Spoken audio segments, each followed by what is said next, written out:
Yeah. We out here. We out here. Let me put my mic in. Wasn't even ready for this. We back in the kitchen. We got the mic going in. Not even trying to do this one professional. Say, look, you got my hobbit in the background. This is mad for me right now.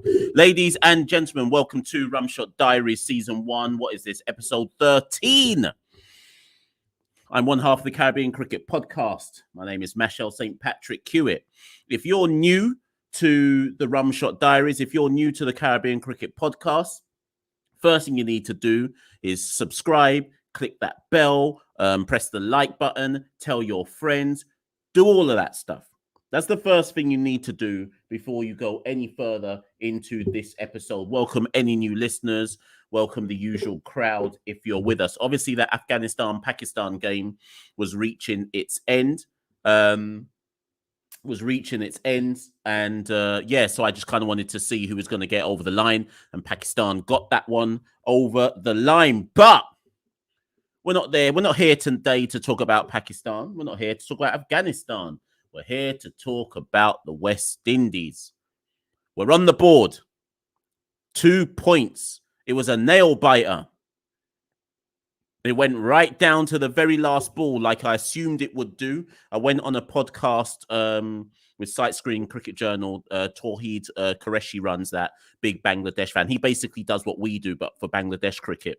And on his podcast, which I did yesterday morning, I said to him, I think this might be a last ball finish. If you watch that podcast, you know that's what we were talking about. And I said then, I think this will go right down to the wire because it's 2 out of form teams. So let's delve into it. First things first. I've got loads of talking points to get into. Dino will be joining us. He's going to be a bit late, but he will be joining us at some point in time. So big up Dino when he comes on. I was trying to get Nikhil on as well, but he's a bit busy, so it's only going to be Dino, and obviously Santoki will be back next week. But let's start where we need to start. Let's go here. Let me get out of the way. First things first. Okay. And I think I want to both get onto this, but I also want to kind of address something at the same time. So I'm going to be mildly serious with this particular point here. First things first, chase and hold rim. If you're one of the Caribbean Cricket Podcast community, I'd like to think that you know, if you've been watching lots of our videos from back in the day or recently or whatever, I said for the South Africa game, I would have had chase in them. I said in yesterday's video for the Bangladesh selection, I said, make sure you bring Jason Holder in. And I called his stats from Sharjah. And I said, based on Jason Holder's stats in Sharjah, he has to play. I wasn't calling for Jason Holder to come in just because he's Jason Holder. I was calling for Jason Holder to come in because the statistical analysis supported the idea that you bring Jason Holder in. The same way how I called for Roston Chase to come in against South Africa because I thought his bowling would come in useful. If you watch back the video yesterday, I said that I wasn't sure if Roston would play today because I didn't think he'd be needed to bowl, and he didn't bowl today. If you actually go back and watch the video, you'll notice that's precisely what I said. I said, I'm not sure if Roston's bowling will be important, and that was the only reason I questioned whether he would be involved. Praneet, you said you all judge cricketers just based. No, that's nonsense, but listen up for what I'm going to say, and you'll see why I'm saying that your comment's nonsense there, with all due respect. So did Roston Chase and Jason Holder make a difference today? Yes, they did. But this is my comment to people. There were loads of people, not loads, I'm making it sound like it was hundreds. There was a significant amount of people, most from Barbados, I hasten to add, who were in our mentions immediately after the game saying, you see, it was all down to Chase and Holder. And where I'm going to criticize myself is I shouldn't have bit. I should have just chilled out and said, you know what? If that's what they need to say, that's what they need to say, right? However, this is where I'm critical of people. Were Jason Holder and Roston Chase important today? Yes. Does that mean they should have been in the team from the start of the tournament? Possibly. The only reason I'm saying possibly is because we don't know. It's easy. Listen, this is how sports work. It's easy as a sports fan to say, and if you'd played this person, that's what would have happened. We don't know that, though. We can hypothesize. We can suggest it might have been likely, but we don't know. If you actually go back and watch all the videos that we did around the time the squad was selected, I said Jason Holder should have been in the 15. I said I'm not sure why he's not. No, sorry, that's a lie. I gave the reasons why I thought he wasn't in the 15 because I said I went back and watched it because the way people are coming for me today, I thought, wait, did I say something different to what I actually said? So I went back and watched the video. And what I said in the video precisely, and go back and watch it if you want, this is 3 weeks ago when the squad was announced. I said, if the selectors have made the judgment that Jason Holder is in direct competition with Ravi Rampal, then I understand why they went with Ravi based on what had happened in CPL and Super 50 and so on and so forth. I said Jason should be in the squad instead of O'Shane Thomas. But I said if their logic is that O'Shane Thomas is the only quick bowler, as in genuine quick, then I could understand why Jason didn't get in, because those were the only two people he could possibly be in competition with, because he wasn't in any competition with any of the all-rounders. Now, I don't know if people have taken that to be me. For some reason, some people seem to have taken that to me being anti-Jason Holder. Listen, my whole thing with Caribbean Cricket Podcast is I'm going to analyze stuff. If a selection team puts out a squad, I'm going to analyze it. I'm not going to root for my guy. I'm not going to say, why aren't you picking this person and just promote that person only. I'm going to look at the selection and I'm going to weigh up why they may have gone for the decisions they went for. Because my whole thing is, if I'm purporting to be someone serious doing this whole Caribbean Cricket Podcast thing, then I've got to come correct and I've got to come serious. I can't be a cheerleader for a particular cricketer. I can't be a cheerleader for a particular island. I've got to just analyze the situation. Should Jason have been in the 15 from the start? Yeah. Did I understand why they didn't include him? Yeah. Was that the right decision? Probably not, but I could see some reasoning behind it. Now, that's that. Then we get towards, obviously, the game today. Was Jason Holder pivotal? Yes. Was Roston Chase pivotal in today's game? Yes. Although with Roston's, I put yes in quotation marks. I'll explain why later. Does that mean that if they'd been in the team from the start, we would have got 3 wins from 3? No. Where'd you get that logic from? I don't understand where you've got that logic from. And let me explain why I don't think you can make that assessment. You can't make that assessment because, one, they weren't there, so we don't know. That's the most obvious reason to not make the assessment. And the second reason you can't make that assessment is because in the other games, the team, focus on the team did not show up. I'll pause there. I'll carry on. The team did not show up. So did Roston Chase and Jason Holder make a difference today? Yes. Did it balance out the team better today? Yes. But if the rest of the team doesn't show up, 2-man can't win you a game. 2-man can't win you a cricket match. Unless you're talking about Brian Lara or you're talking about Viv Richards. Unless you're talking about the absolute GOATs. 2-man can't win you a game. So I'm not falling into this kind of I call it island bias personally. Or cheerleading for players. I'm not falling into that because my whole thing is, if we're going to talk proper about cricket, let's talk proper. Let's not just run to say, you see. Today's performance was a team performance. And if you're only going to talk to me about what did Chase do and what did Holder do, I can't take you serious. Who got man of the match today? Does anyone know? It was Nicholas Pooran. It wasn't Jason Holder. It wasn't Roston Chase. The adjudicators said that Nicholas Pooran's innings was the key innings in deciding the match. That's who they actually gave it to. The way some of you were coming at me on Twitter, you would have thought that Pooran must not have done anything. It was a team performance. About what? Of the 11 players, I counted 8 put up their hands, and you can point to something that they did which was integral to winning that match. So that's not for me. But don't get me wrong. I'm not trying to denigrate Chase and Holder. They were brilliant. They were crucial today in winning our match. Probably Holder more than Chase.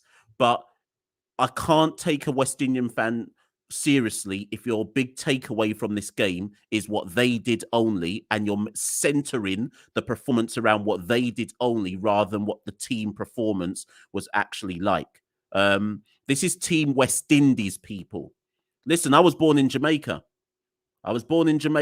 Sometimes people forget that because they hear the accent and you think that I have no connection. My parents live in Mandeville in Jamaica. If it wasn't for COVID, I'd probably be in Jamaica right now visiting my parents. But you don't hear me promote a Jamaican cricketer above anybody else. This is Team West Indies. I see Pooran do well, I'm bigging up Pooran. I see Holder do well, I'm bigging up Holder. I see Akil Hussain do well, I'm bigging him up. Team West Indies, people. Let's stop the individuality. Anyways, my brethren's here. My brethren Dino's here. He's supposed to be flying out. I can't remember if he's flying out today or if he's flying out tomorrow, but he'll soon tell us. But Dino is here, people. You always say bring Dino back. He's with us as ever. Let me bring him on. Yes, Dino, what are you saying? Oh, I made it. Can you hear me, man? We're all good. We're all good. I can hear you, so everyone else must be able to hear you. All right, it's all good, man. I've been filling out some travel documents, and man, that's been a headache today. But I hear where you at, man. I'm hearing you. I hear the energy, and you're 100% right. I just want to support that. This is We Are Public here on YouTube. We're putting ourselves out here, and you see a lot of narratives out there with what you describe as insularity and people just behind their players or their country. I'm with you. This is West Indies. Right, this is West Indies, so I'm glad that you address that here, because you're obviously not a fan of that sort of behavior. So I just wanted to back you up on that from the start, from the get-go. It doesn't matter to me if 15 players are from St. Martin. I don't care. It's all good. Same. Yeah, same. Let's go. Couldn't matter to me what island anybody's from. As long as they're winning for West Indies, I couldn't care less. But anyway, so as we were saying, Dino's here now, so we can kind of push on with the points. So Chase and Holder are in. They made pivotal contributions. I'm going to get to Chase and Holder later on because I think we can go into detail. We can go into detail in terms of what they did and across the context of the game. But what I've done, people, for today is I've got loads of different talking points. Obviously, throw in your comments. Remember, share the live with the people. If you know there's somebody who would benefit from watching this or would like it, share it with them. Press the like, subscribe, all of that jazz. So the first point, Dino, that I want to get into, normally I'd say to you, Dino, just how did you find the game? I'm going to do a different approach today. I'm going to go through some key talking points I've written down. So the first point was the power play. We ended the power play at 29 for 2. And I think Bangladesh were actually in the exact same situation in the power play. At the time when watching it live and the West Indies were batting, it was easy to say they're batting too slow. But the pitch, the deck appeared to be quite sluggish. Obviously, Evan got out early. Chris got out early. The right arm off spinner targeted them, as you would do with that particular matchup. Evan's dismissal was a bit wild. What's the question I wanted to ask you? Yeah, sorry.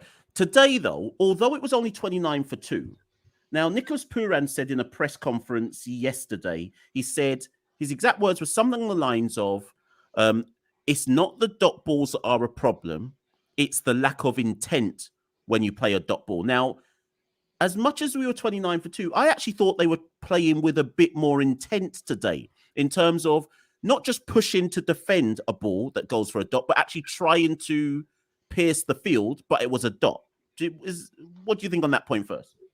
Yeah, specifically on that, that's what he meant by intent. It means, you don't just hit and hope, you hit with the intention of trying to beat the fielder. Yes, it's going to be close to the fielder, but that's the risk that they're taking. And West Indies are the power guys, So that's what he means by go for singles with intent, because that could be 1 or it could be 4. So it's about taking on the fielders as a batsman and making the fielders uncomfortable and not getting bogged down. So, yeah, 100% on there, man. Yeah. So we got to the power play 29 for 2. And then Shimron got... I had a bit of a disagreement, a friendly disagreement with somebody I know about Shimron's dismissal. I said that Shimron went for that shot too early, given the context of the game. He was out on like 6.4 over. It was just after the power play. And when he got out, it was 32 for 3. Now, the point I was trying to make, and remember, anybody who's listening, by the way, Dino's not here to just agree with me. I want Dino to disagree or present. If he agrees, it's hard to. He's if he disagrees or agrees, it's because that's what he's choosing to do. It's not me trying to tell him to come with my opinion. So, anyways, Shimron got out. And at the time, I said that's reckless from Shimron because I felt that he wasn't reading the match situation at the time. So he got out for 9 from 7. And what my friend said to me was, if a ball's there to be hit, hit it. And his argument was other players, i.e. Gale and Lewis and Roston at the time, were going than less than a runner ball, which I hear. But you've just come out of the power play. Do you need to be taking that ball on at that time? And this is, I think, I don't know if you remember 2 days ago, Dino, when we were talking and I was saying, sometimes I look at Hetmeyer and Puran and say, you're supposed to be better than this at this particular point in time in terms of shot selection and shot execution. Obviously, it came off for Nicholas today. But where did you stand on the Shimron dismissal? With Shimron, look, how many times have we seen that? And Shimron is the kind of guy we just think, wow, shot selection, or he lost his head. How many times we've heard Shimron lost his head in that situation? It always looks that way. Like you say, if the guys on the other end aren't ticking it over and aren't releasing the pressure off of him, it's just building pressure on him to, like you say, go after. He knows Shimron and Puran, they know their hitting zones. They know which balls they can take on. But if the pressure starts building on them, then the balls that they take on become more risky and they have to go after something that's probably not in their zone. This is the risk of the middle order. And again, in the same way that guys like you saw Simmons get caught in 2 minds, in Hetmeyer's position, that's always a risk that you're going to run. I'm not defending him. I'm not berating him. He is the guy for the job. We've established that. These are the guys that we have. This is the best guys we have. So it's really, and if all of us as fans, we see it all the time, we are frustrated with Shimron's dismissals because we know that he's capable of so much more, of being that real anchor that we need to accelerate. So that's what all I would say with Shimron is that, it didn't work out today. When it does work out, he's one of the best in the world. But what we need is a consistency from him. And it's always going to be this argument. We're going to revisit the same thing with Shimron. Might be in this World Cup. All right. But if he comes off in one of these games, I think in terms of consistency, that's how he's going to win us over. I don't want to harp on just one thing because we've seen similar things like this before. Yes. No, 100%. And as Drew says, I don't mind Hetmeyer getting out like that. The batting has depth. I would rather him trying to take on bowlers than a 20 off 25, which he can easily do if he wanted to. Yeah, that's a good point in fairness, Drew, because Shimron is good enough to just rotate strike, get some 2s, get some 1s, and be 20 for 25. And I do have to concede to what Dino's point is that Shimron is a batsman who, if it's in his arc, he's going to go for it. It's just frustrating because I feel like that dismissal in my head was like, I swear I've seen this before, I swear I've seen this situation. Deja vu. But do you know what I do like with Shimron is when Shimron's out, he knows.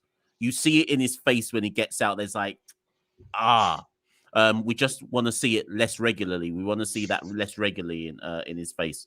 Where are we? Jano says, hey, he's so frustrating. I can see talent there, but he has a poor batting brain. I always say this, people, anybody who's a long-time fan of the podcast, always say what Ronnie Sarwan said. Ronnie Sarwan's exact words to me were, Shimron is the most talented player he has seen in the last 15 years. He took it, take away Chris Gale and all those players. He said, Shimron can do whatever he wants. But then Ronnie was like, if he just realized you can also hit a ball to the boundary on the floor. So I'm just saying that's what Ronnie Sarwan said when we spoke to him about let me give you a little bit of insight here. This one, no one's probably know about this one. When Evan Lewis came into the Trinidad setup, I was part of the setup. At that time, Gus Logie was the coach. I remember in the trial matches for the Trinidad 4-day team, Gus Logie challenged, Evan made 100 in the first game. massive sixes. I'm talking red ball cricket all over the place. Gus Logie came to him. He said, "Listen, son, I love what you did there, but here's the challenge. Next game, I don't want any sixes. Just hit them all on the floor. Let's see what can happen." And if I'm not mistaken, I think that was back-to-back hundreds from Evan Lewis with all on the ground. I'm just saying, not biased or anything. This is just the real experience that I had. See that, people? Dino's giving us exclusives out here. Yeah, big up Gus Logie for that advice. So tell him to come speak to Hetmeyer about that same thing to Hetmeyer. But the big talking point was this now. So I was on radio commentary with Tawhid Qureshi, who's a big Bangladesh fan and media guy for Bangladesh cricket. Now, what I'm going to do, people, is I'm going to tell you what Tawhid said, because I want you lot to see it from the Bangladesh point of view first. He said when Pollard left the field and then came back and hit that final ball 6, right? He said, I'm trying to remember Tawhid's exact words, but the way he expressed it was, if Bangladesh lose by less than 6 runs, we're going to come back to that moment and talk about it and whether Pollard was doing it tactically or not. Now, all I'm going to say to people is this. What I was told from the Cricket West Indies media team is that Pollard was receiving medical attention and it was a legit medical situation. At the time, because of the way it came across on TV, nobody knew what was going on. To me, it looked, because I don't know Pollard personally, but what I do know is, having watched Kieran Pollard over the years, Pollard, the one thing about Pollard is the guy has a winner's mentality.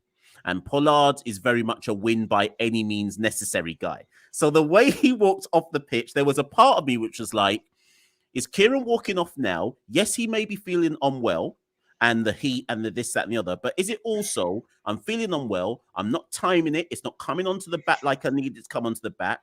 Russell's Russell's out back, Pooran's out back. I don't need to be out here right now trying to struggle. Let me just retire hurt as well, because they can come in. So now the question is, where does that fall on the line of what's the spirit of the game? But I'm not saying this is facts, people. I'm just saying this is how it could be interpreted. He left. Now, he then came back for the final 2 balls and hit a 6, and this is why I tweeted Pollard's 6 was crucial to winning the game. So when people are saying to me, chase and hold, I'm like, don't forget these little pieces in the game which are actually crucial. Pollard's 6, you take that away, we lose in the context of the game. So Pollard comes out. Why would he come out if he'd gone off hurt? Because the match situation, for all we know, Pollard said to the medical team, I'm going back out there. Because given the match situation, there's 2 balls left. It's Jason out there. Next person in would have been Akil Hussain. Has Pollard tactically said, boy, well, let me go out there and see if I can do a thing and hit a 6? I can see how a Bangladesh fan would interpret that and say, wait a minute, the man said he's retired hurt. On the flip side, he then didn't come out to field for the whole 20 overs. So if he's hurt, he's hurt.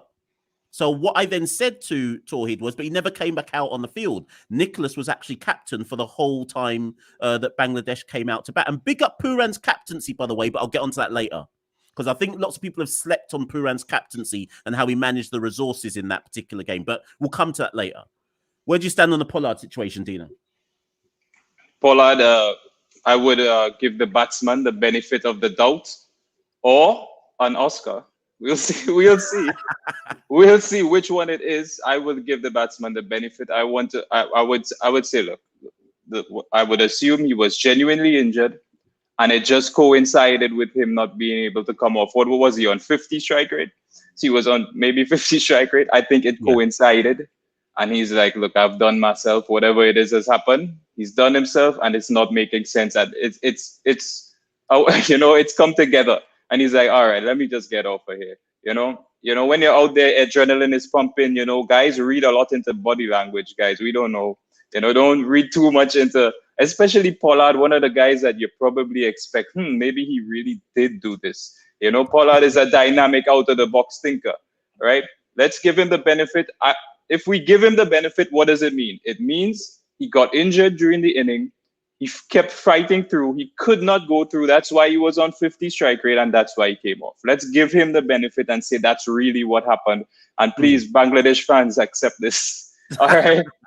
Look. No, I think we have to give him the benefit, because if he wasn't hurt, he would. You think Pollard staying off the field for the whole of the Bangladesh innings if he's unwell when it's a must-win game for the West Indies? So I think we have to give him the benefit of the doubt, because Pollard at the end of the day is a winner, and he wouldn't have wanted to stay off the field for that whole time. Someone said it here though. Let me find it. Is it this one? Contact. Pooran's captaincy must be 9%. Yeah. So Pooran, if you remember, people, was captain for the whole of the Australia series that we won 4-1. And obviously he's just won. Well, Pollard, he technically wasn't captain, but he was captain. So we can give him this one as well. So that's a record for Pooran of 6 games, 5 wins, 1 defeat. Listen, remember, and I think sometimes people forget this, because Pollard is like Marmite in the region. I don't know if Marmite's something that everyone in the Caribbean knows about, but basically it's this spread. Those are in the UK. Maybe you can try and explain in the chat what Marmite is. It's this disgusting black spread that they have in the UK, and they spread it on their bread. It's nasty, but some people love it. And I feel like Pollard is like that in the Caribbean. You either love him or you hate him because of how combative he is. But one thing we have to keep remembering about Pollard is that when he got the captaincy for the ODI and the T20 team, I always have to remind people, one of the remits that Ricky Skerritt said in the press conference, Jimmy Adams as well, was that Pollard was what, 33, 34 at the time. He's 35 now, I think. His remit was to prepare the next generation of leaders. Pollard's not here for a long time. After the World Cup in 2023, or the ODI World Cup, that's probably it for him, right?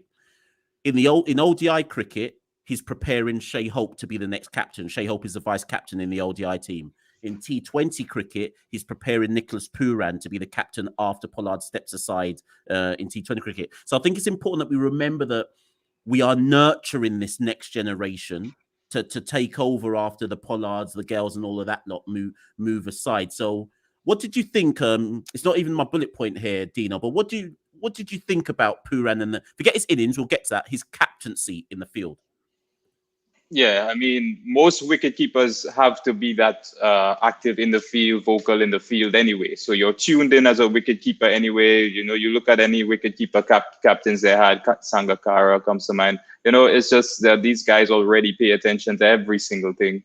Pooran is a student of the game. So Pooran has just taken over the rails, the wheels of a train. The train's already in motion. It's gone. It's set. It's going where it has to go. He's just there in front of it. You know, I want to give him a lot of credit, but Pollard set this thing up, you know, so he is just saying, you know, I'm sure he's getting a lot of guidance, and I do give him credit because he has a great record. Look, anytime you guys forgot that Pooran was captain. That's to tell you how good he was, how forgettable it was. It didn't even raise any red flags whatsoever. It just went smoothly, and that's why we're complimenting him. But he's driving someone else's car right now. He's not taking care of it. Let's just put it that way. No, I appreciate everything he said. Yeah. That's a good point. And actually, several people, Charlie's Island's one of them, we forget that Bravo was on the field as well. And we forget, and Pooran has spoken about how he's grateful for Gale being about, Pollard being about, Bravo being about that. And this is, again, it's that point.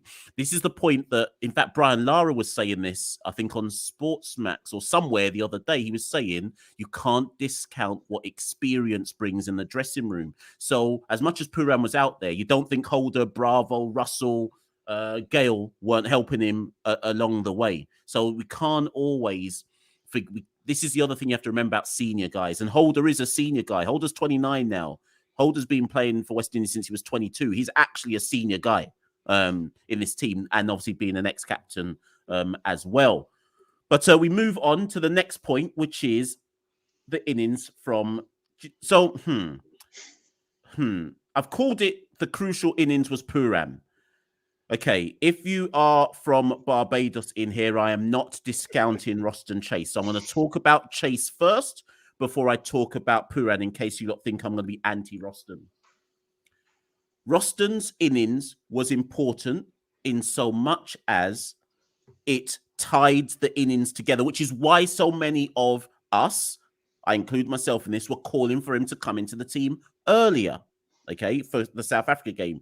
It tied the innings together from power play to about the 17th over.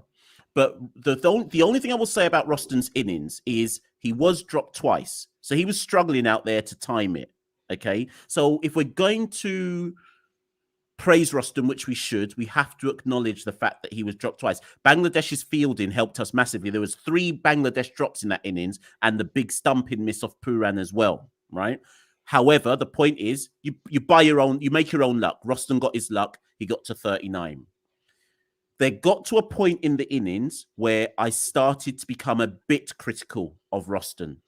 And we have to show some nuance here, people, because you can't just look at 39 from 45 and go, that was the most important innings in the match. Because in a T20 context, you get to a point where you're like striking at a strike rate of 80 odd. If you've been there that long, now you need to start hitting some 4s and 6s, because it's not and this is why I was arguing with some of you about what do you mean by anchor?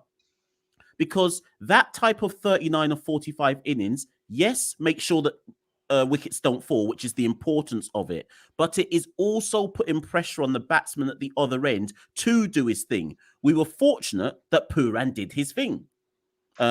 Jason Holder came out and did his thing later on as well. And then Pollard came back out and hit a 6. So Roston's innings was crucial. But if Puran didn't do what he did, Roston's innings becomes almost like a game-losing innings, because if you're in that long, you do have to accelerate at some point in time, which is why I've said when we talk about an anchor, yes, be an anchor, but you will have to accelerate at some point.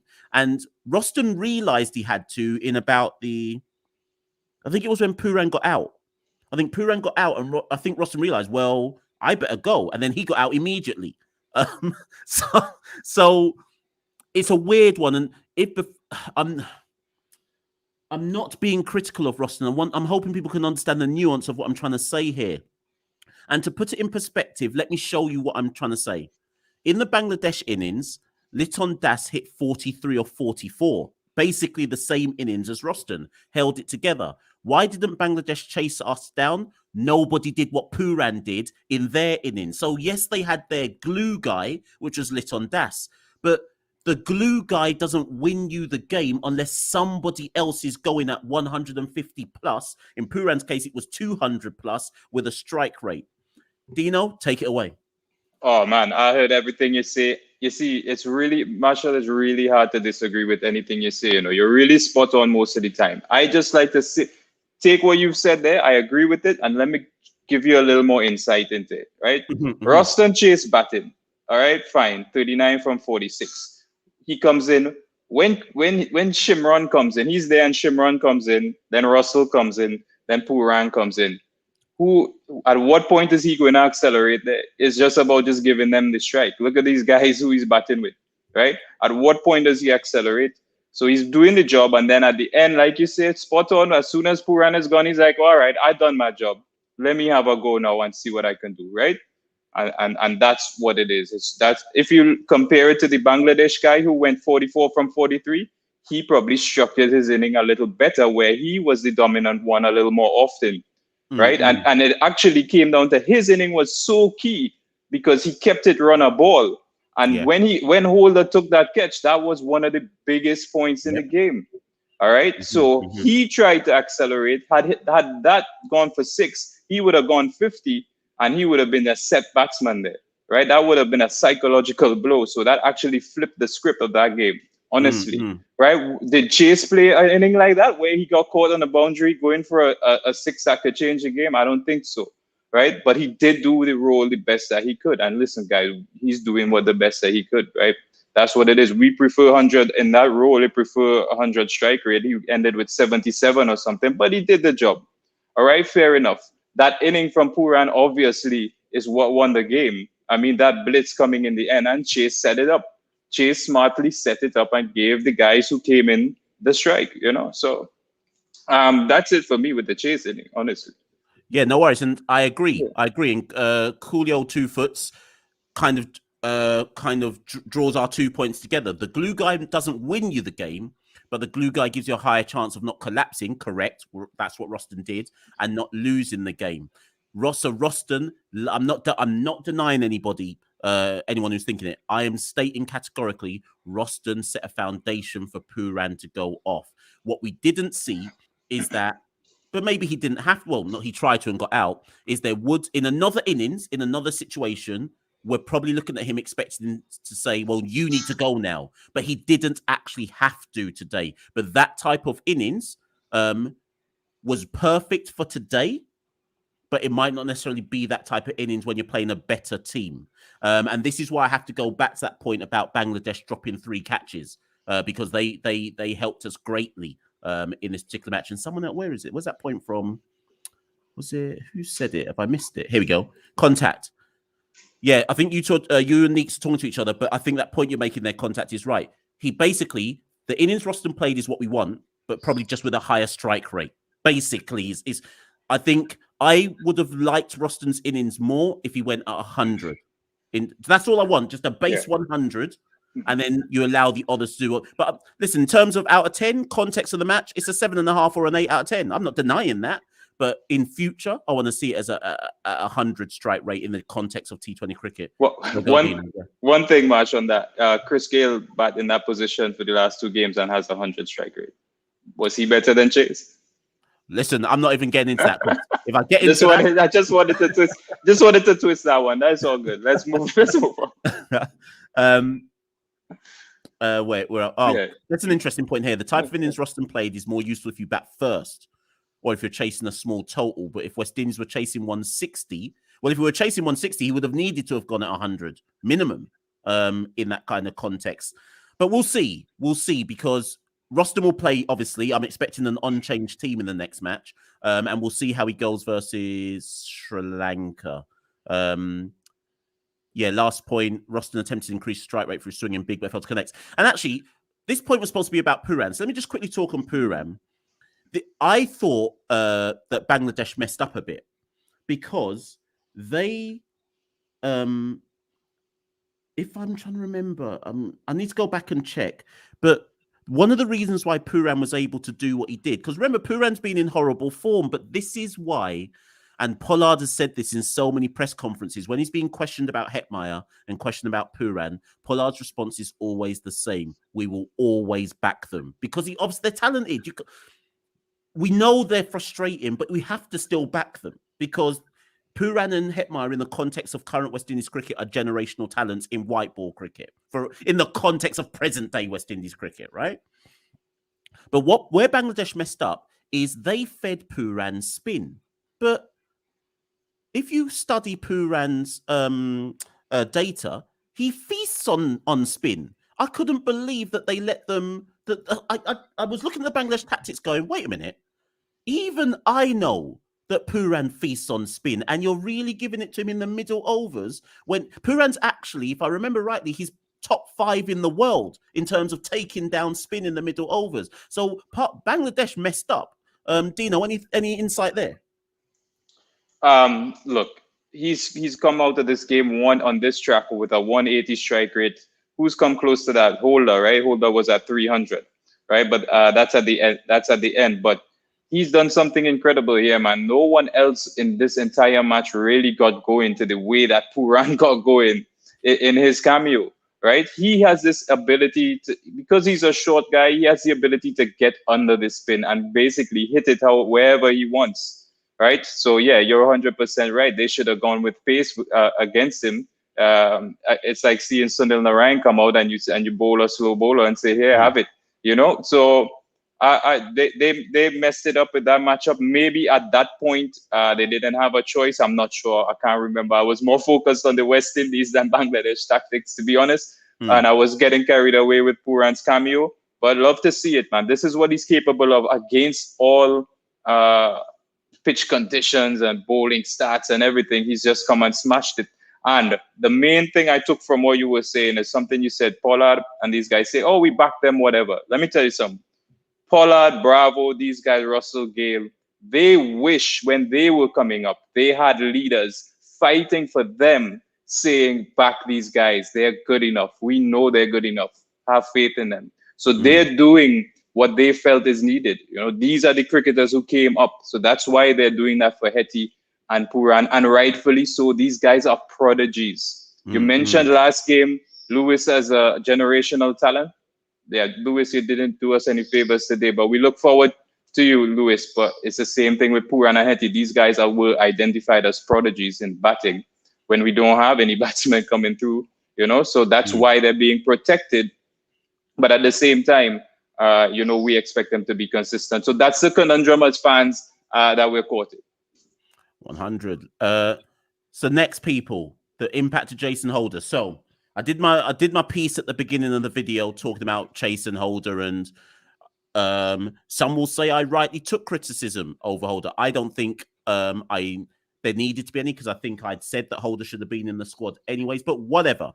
Jason makes the team because Obed McCoy went out. And actually, I just want to, as much as people are saying, you see, this is what happens when you put Jason in, let's put some respect on Obed McCoy, please, people, because the point you're making there by saying you see what happens when Jason comes in is as if Obed McCoy is some kind of scruff. Obed McCoy, if he was fit, would have deserved his place in this side. As it was, he got injured and Jason has come and taken his place. And actually, if Obed was fit and Jason had been in the original 15, you would never replace Obed McCoy for Jason Holder. You'd probably replace Ravi Rampal for Jason Holder if you were going to make a like-for-like. If you were going to make a like-for-like switch, I don't think Obed and Jason is, well, Obed's left-handed for a start, so I don't think it's a like-for-like switch in that sense. Whatever. Was Jason pivotal in today's match? Yes. 15 came in late. 2 huge sixes, I think it was. 15 of 5. Bowled in the power play. His power play overs 3 for 11. But that made sense. West Indies, whether the selectors messed up in not including Holder in the 15, picking Holder in the game today, I don't think you should see that as some big I told you so. Any team who had Jason Holder available before today's match would have played him today. Not just because he's Jason Holder, but because in the IPL, he took X number of wickets and most of them came at Sharjah. So statistically, you had to play him regardless. So it's bigger than just, oh, you see the difference Jason Holder makes. This is the best ground to play Jason Holder in. That's where he took about 3/4 of his wickets in this second spell. In fact, I think it was all of them there, on like 85% of his wickets in this next spell of IPL that they just had. So Holder was going to play regardless from a pure statistical point of view. So was it a surprise to see him do well? No, but that's also because the data would have told them that he's likely to do well at Sharjah, as well as the fact it's Jason Holder. Anyways, 3 for 11, no wickets. Or was it 1 wicket? No, 3 for 11, 1 wicket, I think, in the power play. Then he came back to finish his 4th one somewhere near in the last 7, and he actually got carted in the last one, which I'll get onto later. But he did his job in the power play alongside Ravi. I think Ravi bowled 2 and Dre Russ bowled 1, right? So Jason did his job in the power play, and then crucially, Dino hinted at it. He's possibly the most important thing he did in the match. Yes, the 15 of 5, but actually the catch off Liton Das. And Jason Holder is a fantastic fielder. I can think of some catches he took on the boundary. I think, was it this year's CPL or last year's CPL?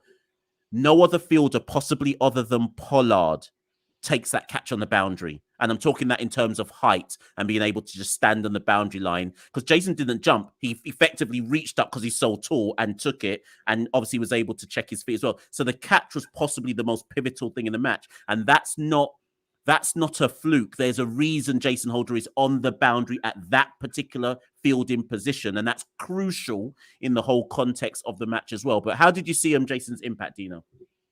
Well, I think you, as usual, you covered everything, but there's one thing no one's mentioned, right? If you got to think of it logically, okay, you defended Obed because you say Jason for Obed is not a real like for like. If you say that Obed deserves to be there in the selection, so if Holder was not available here, would O'Shane have played in this game with Obed injured? Remember the last time I was here, we left without knowing Jason was available again, right? So True, we true. both called for O'Shane Thomas, Mm. thinking that Holder's not in the team. So obviously Holder comes in, so we scrap our O'Shane talks and we're like, all right, well, it's Holder, right? So if Holder was to be in the squad, it's not for Obed. And if you're not using O'Shane, then how does O'Shane get in the squad ahead of Holder? Right. That's And the logical question you should be asking as fans. right. Let's Right? let's deal with Yeah. that then, Yeah. because at the top, before I brought you in, when I was doing my piece talking to people about Chase and Holder, I went back and watched the video myself and Santoki. I think Nikhil was there Nikhil as well, and we were speaking about Jason Holder's exclusion. And I said that we all said, in fact, O'Shane must be there for the pace. But I think you're right, Dino. If you've selected O'Shane Thomas because of the pace, but you then have no intention of using him, he should never have been selected. And we all kind of agreed that if we were going to drop someone out of the squad, it should be O'Shane Thomas. In the end, I said, no, we can't drop O'Shane because surely they've selected him for a reason. But evidently, O'Shane's going to go home having played no matches. And that's where I am critical of the selectors, because if you knew you weren't really going to use him, you should just the better player in that context is Jason Holder, because he can do a variety of different roles within a team. So yes, I am critical. I am critical there. I still get why they picked O'Shane, but I assumed it's because they planned to use him at some point in the competition. And if you don't trust him, which is what I think the issue is, if you don't trust him and his control, you should never have picked him to begin with. Exactly. So I would have just asked for a little bit of justification. Now we do have a little bit of influence. We brought it up. Don't be surprised he does get a run for the World Cup, and they're gonna say we're just he wasn't ready or what the case is. But that's a loophole. I'm just mentioning it, right? I'm not saying if it's right or wrong. I'm saying I'm seeing that glaringly in front of me. That's what I'm seeing with the O'Shane to Holder stuff, right? I don't like to fuel fire of the selectors and stuff. The fans are doing that enough right now. And I love reading that stuff. But I'm just saying, logically, that's the argument you should come with as a fan if you're saying my guy should be in there, right? Just take the weakest link out. That's what happens in professional sport. But yeah, Jason Holder should have been my thing. He should have been on the team. And again, my thing, if the selector said this is the 15 we have, I'm going with that. Who am I? I'm not the selector. I'm going with that. But I'm the same way I just pointed it out to you, it's glaring. If O'Shane is there and you're not going to use him, why didn't you pick Holder, right? I'm just saying it for discussion here. We are all fans. It's glaring to me. But love that Holder came in and did his thing, should have been there. That's all. Garvin says that O'Shane Thomas is a hooligan. but he's a very quick hooligan. I don't know if hooligan's the right word to use there. Listen, O'Shane Thomas is a not superb. He is a very talented bowler when he gets it right. One day it is going to click, I hope, for O'Shane. I just don't know when or how or etc. But to be honest, that point we're making about O'Shane, I'm sure Dino could then call about 10 players straight off the top of his head where you could make that same argument for O'Shane Thomas. Yesterday we spoke about last time Dino was on, I think we mentioned briefly Old Dean Smith. Old Dean Smith is as quick as O'Shane Thomas. If you could argue, you can bowl. Maybe they're about to say maybe O'Shane's a tad quicker. I don't know, but we could be talking 3 years from now, and Old Dean's not actually made the step on. So there's lots of players like this where we see the raw talent, but they don't necessarily make that step. But they're trying, obviously, to give O'Shane. They're trying with him. Anyways, Ravi and Akil. Somebody's just put in the comments that there's over 100 of you in the chat. That's a record. I've never seen that before. Raise your bat. So if you are, it says 108 on my screen. So if you are actually live with us, do press the like button, press subscribe, tell the people, etc., because this is good. We love the interaction. Anyways, Ravi and Akil. I want to briefly give Ravi Rampal his flowers today because I think he's come under some criticism. A lot of people didn't seem to be happy with his selection. They kept saying he's too old, he shouldn't be in a World Cup squad, etc. I'm not gonna lie. I was backing Ravi Rampal's inclusion. Today he was good. He was good today. He bowled his power play overs up top, which is why he was in the squad. 2 for 11. No wickets granted, but he did tidy in the power play. And crucially, Ravi came back in the middle overs, which again, if you go back and watch old videos when we were talking about why is Ravi Rampal in the squad, I said, I think Pollard and the selectors trust that you can bowl Ravi at different stages of the innings. And my question was, do they trust a Jason Holder to come back at the death? Not necessarily. Do they trust Ravi to possibly come back at the death? Possibly, if they had to, which if you watch CPL, you saw him do it. Ravi's got the ability to bowl at 3 different phases of the innings if you want him to. So that's why I thought Ravi got in the squad. Anyways, he bowled his 2 up top, came back in the middle to the death stage and got the crucial wicket. Because the point when Ravi struck, it was to get, I think it was Mushfiqur. I think he got Mushfiqur Rahim out. And Bangladesh were about 93 for 3 at that point, and they were on top. It was their game to lose at that specific point in time. And in fact, anyone who follows our tweets, I tweeted the over before Ravi came back. I tweeted and said, either bring Ravi back now to try and get a wicket, or put Roston Chase on to try and get through some quick overs. They brought Ravi back and Ravi struck immediately. Do not underestimate how important that strike was at that point in time. So that's Ravi, and Dino, I'll come to you about Ravi to sum this up in a minute. And then Akil, just consistent. Didn't bowl in the power play today. Bangladesh went in with a surprise. They put Shakib to open up with Naeem, 2 left-handers. So you can't start with Akil. When Litton Das came in, they still didn't put Akil in. So Akil, for the first time in the tournament, bowled his 4 overs outside the power play and still did his job. Tidy. 1 for 26, I think it was. They couldn't take him down. He got a wicket. So we just have to big up Akil Hussain again. And one thing I want to just say about Akil Hussain, and I don't know, Dina, if you can talk on it, because I've not seen Akil in white ball cricket. Seen him quite a bit now in terms of, red ball cricket. Red ball. Seen a bit of him now in terms of for Trinidad Super 50. Seen him, obviously, TKR.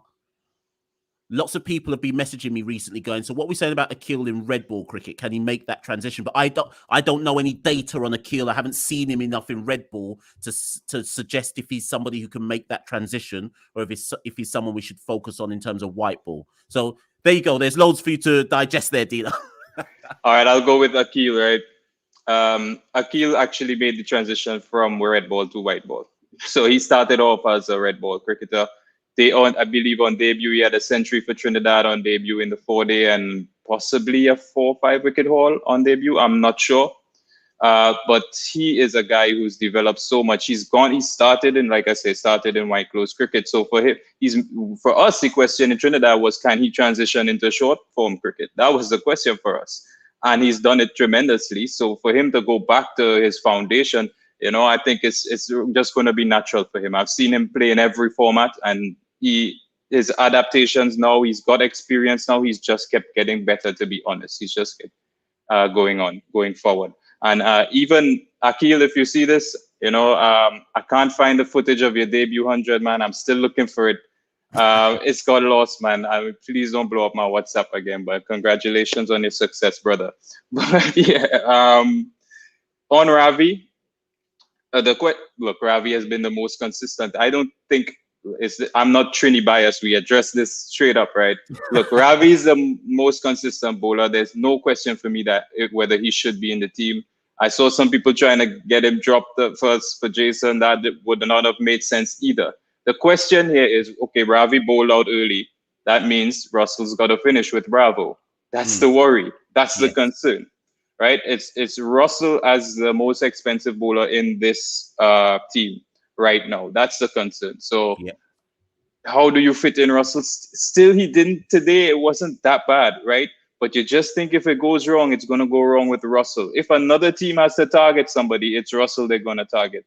So leaving, West Indies were forced to attack Bangladesh. That's why Ravi came in. And that left it in the end, up in the air in the end.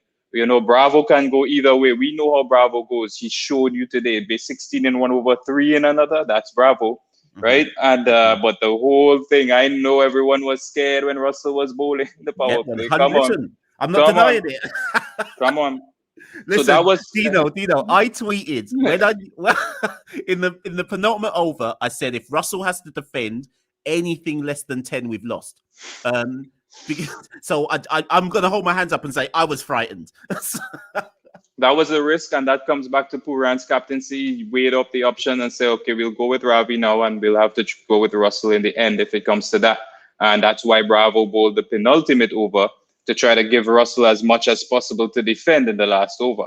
So that was a big risk. It happens a lot in cricket, but Pooran's captaincy comes in there, and that could have gone wrong, guys. So that's the question. You want to talk about bowlers, Ravi and Akil, consistent. What do we do about the guys who are not consistent, right? We mentioned Chase. I did not expect Chase to play the anchor role at 3. I really did not expect that, but he's done all right, but he didn't bowl. And we've got bowling options. So that's all I'm just going to leave you. See, Pollard was probably genuinely injured if he didn't bowl. 1 over, Pollard could have mixed it up. Just 1 over. Pollard is going to kind of break the momentum of the game is what he does with his self-proclaimed dibbly-doublies, right? But can we break up that Russell 4 into maybe someone else bowl 1 just to throw the momentum off, or are we going to stick with that? And to be honest, I did not see the whole Russell spell. I just saw the end because it's morning in the West Indies. I had some stuff happening, but that's the concern in the bowling department. Ravi and Akil, job well done. So let's just talk about, because lots of comments are coming in about Dre Russ here. My issue with Dre Russ is every time I see Dre Russ come on in the power play, I panic. I still don't understand why we're bowling Dre Russ in the power play. To me, he just leaks runs in the power play. I'd love to know the tactical thinking behind it. The bowling him at the death today, I was panicking, but I understood that a bit more only because I've seen him do it in the IPL. So although I was like, boy, I don't know if he's going to be able to defend this, I understood why he was doing it. But I think I just want to stress to everyone who's watching a point that Dino said that I think if you missed it, is crucial. Ideally, Ravi would have been probably there with Bravo. But because Bangladesh were 90 odd for free, they had to attack, and they went to the strike bowler. And the strike bowler in that situation was Ravi. Can you get us a wicket? And he did. And that's why I need to make that point that do not underestimate Ravi taking that wicket when he did, because wickets bring you back into the match in T20. It's not successive dot balls. You take a wicket to disrupt the momentum of whatever pair is at the crease. So that was a crucial moment. Russell obviously did well, but I just want to state, brilliant as he was in the clutch in the final over, you do not want to put yourself in a position again and again where you have Dre Russ trying to defend anything. I don't think overall, I'm not convinced that's a good tactic. But given West Indies, let me go back to the point then, Dino. If Obed McCoy was fit, you don't have Ravi Rampal necessarily bowling in the middle. Because Obed would bowl 2 in the power play. He'd come back in the middle overs alongside Bravo, and then you possibly save Ravi Rampal's other 2 to come in at the death. So our bowling lineup isn't necessarily suited for It's a difficult one. Yeah, I saw some of the fans saying Dre Russ is experienced enough to have that role, and that's fair. That's fair enough, right? He's not as fast as he used to be, especially maybe on these conditions.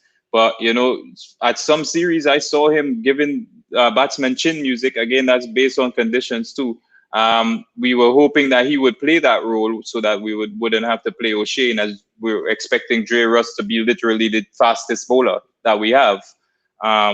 But yeah, look, on that team, you see what that team is about. They're gonna say we trust Dre Russ, we trust him. So we have to. We just weighed up the risk. So that was just the way it went. And like I said, and you mentioned, do we have someone else again just to break up one? Did Ravi get the wicket when he came back? Was it his 3rd or his 4th over that he got the wicket? Are you sure? I think it was his 3rd. So if it was his 3rd, I would have just held back the 4th one. And then you get someone like Chase or someone to fill in 1 over, or what I mean? And you still have one. Managing the death bowling is still having 1 Ravi over is still a good option to have just in case. Yeah, yeah. So if he came in, he got the strike wicket. I'm not sure what happened. I don't want to say the wrong thing, but if he got the wicket on the third over, then you still have one in the tank. You can you already broke the momentum. But those are tactical changes. It worked out in the end. You got to give Dre Russ credit. We're just saying that we're not full with confidence every time, right? It's not convinced, but we back our players, man. Come on. And then we're coming to the end now, people. I can't believe an hour's. Every time we do these already, things, I don't know how an hour happened, but we somehow done it. Just quickly bigging up Bravo's 17th and 19th over, because Dino made reference to Bravo can either go for a lot or a little. And actually, Bravo's first 2 overs were awful. And I was worried after his first 2 overs because in that bowling lineup for West Indies, Bravo's supposed to be your one banker bowler where you're like, well, at least we know with Bravo, he's not going for more than 25 or something. But you have to credit, because Bravo used all of his experience and guile. The 17th over, because the 16th over, Holder came back for his last. And I think Mamadullah hit a 6 off him and he went for 11, which swung the balance back in Bangladesh's favour. Bangladesh needed 33 off 24 with 6 wickets left. In that situation, you're supposed to back the batting team, even if the pitch is a bit odd. Bravo bowled the 17th and went for 3 runs only, which was magnificent. He basically bowled every ball on the tram line, if anyone remembers that over. So that then left Bangladesh needing 30 off 18. Russell came back and I think got tonked for 9. Then Bravo came back for the 19th, got hit for a 6 off the first ball, but then only got taken for 2 more runs off the next 5 balls. And again, when we lose Bravo after this World Cup, when he finally says that's it now, I say every time I mention Bravo's name, I hope West Indian fans give him the send-off and the flowers that the guy deserves. I said it last time I was on with Dino. We lost literally, when that debacle happened in India, we lost Bravo for 5 years. 5 years. When he was at his peak in T20 cricket, Bravo never played for the West Indies because of a whole level of vindictiveness against him, right? He's come back and given his all for West Indies, and I just hope that we learn to appreciate him when he calls it a day at the end of this particular tournament. But anything on Bravo, Dino? Oh man, look, the experience came in. He did it. He delivered. Again, Bravo is a guy. I back him more in the last 2 overs in the death more than the middle overs that he comes in. He's and you probably look at it. He probably gets a lot of wickets in the last 2 anyway.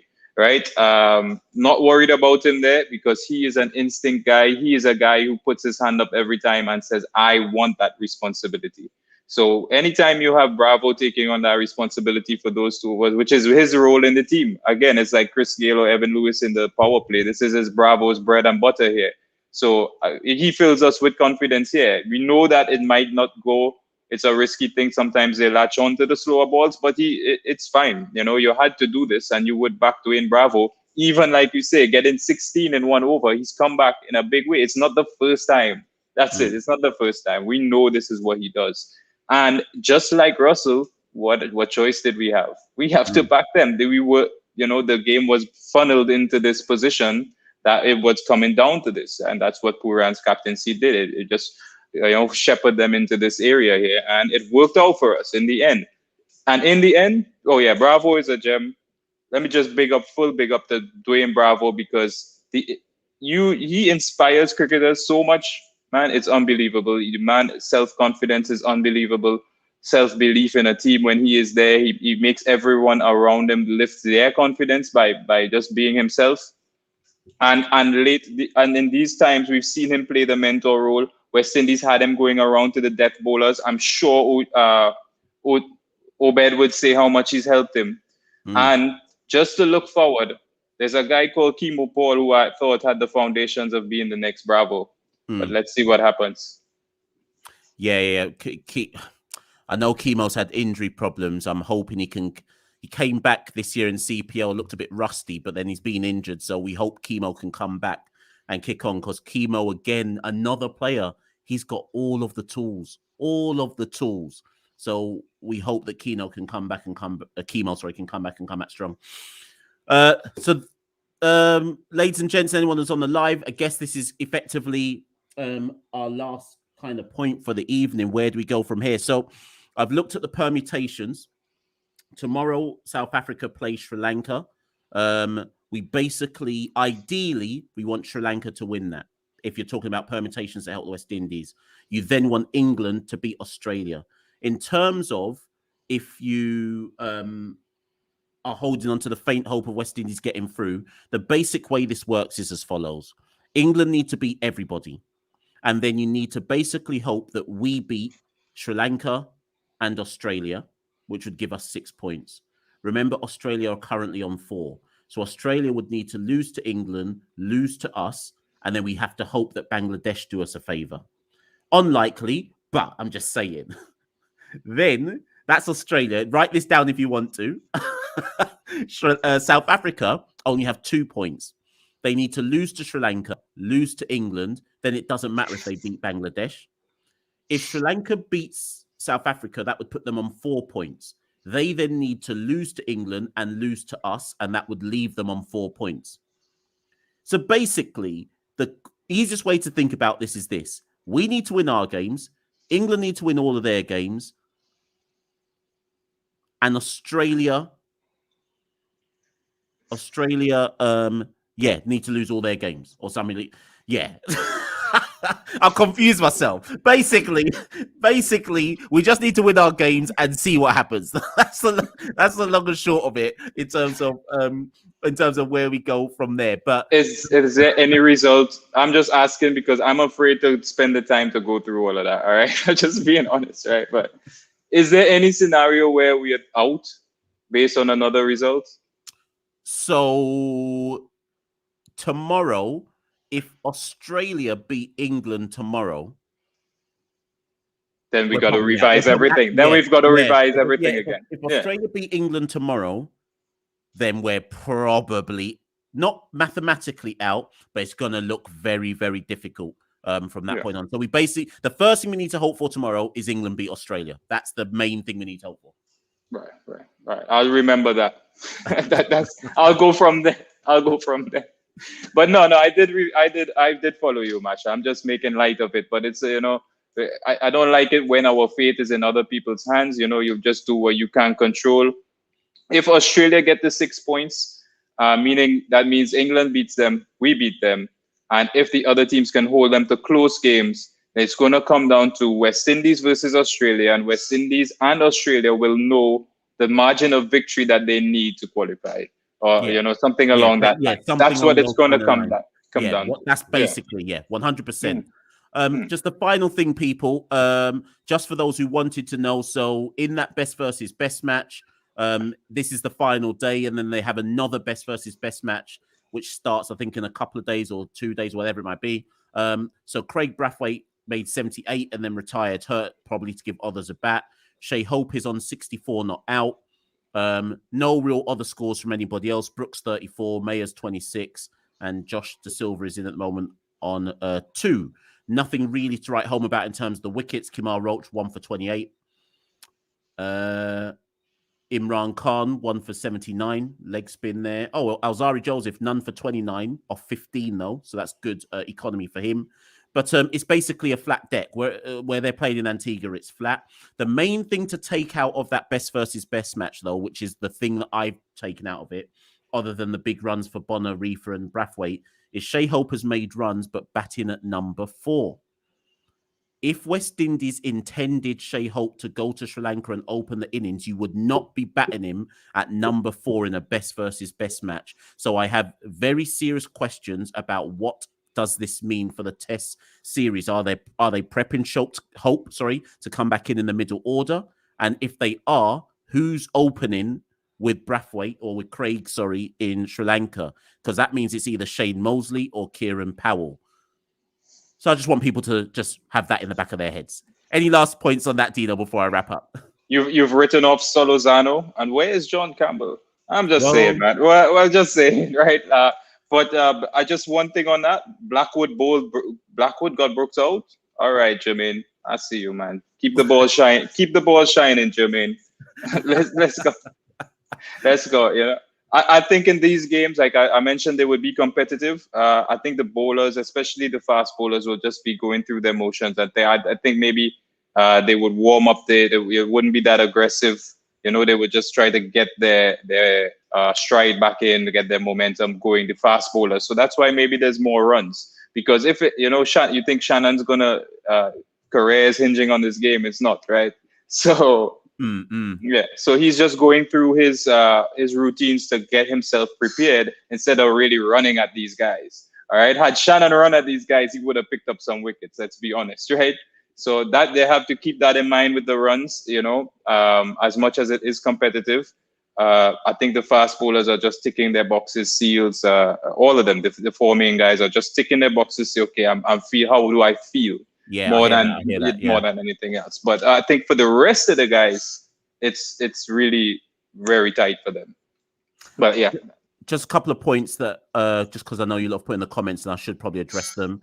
John Campbell, Garvin says he's in hibernation. Do you know what? So I now look at the John Campbell situation, and this is my point. So remember, people, I'm Jamaican, and I'm not showing any Jamaican bias for John Campbell, but John Campbell was much maligned, and possibly rightly so. But actually, the one thing that John Campbell did do when he was in the team is he was good for a 72 ball 22. And as much as that's nothing to write home about in Test cricket, arguably that's better than what we've been seeing since he was dropped. I'm just saying that John couldn't kick on a lot, but he was good to hang around for a bit before he got out. Whereas at the moment, obviously, Craig is Craig. He's not going anywhere. But the other opener's position at the moment just looks like a walk-in wicket. And now I'm looking back at John Campbell and saying, well, I kind of want my opener to at least last a session before they get out for 20-something. So, yeah, that's John. And there was a last point as well. Oh, Dowrich.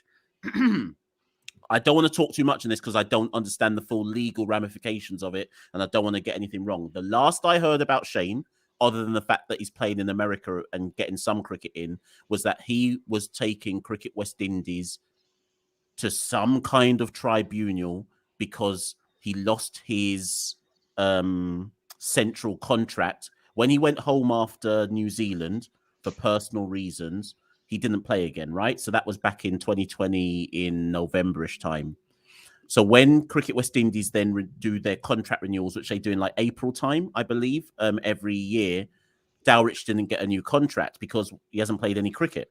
And from what I understand, I'm treading very carefully here in case I've got any information wrong.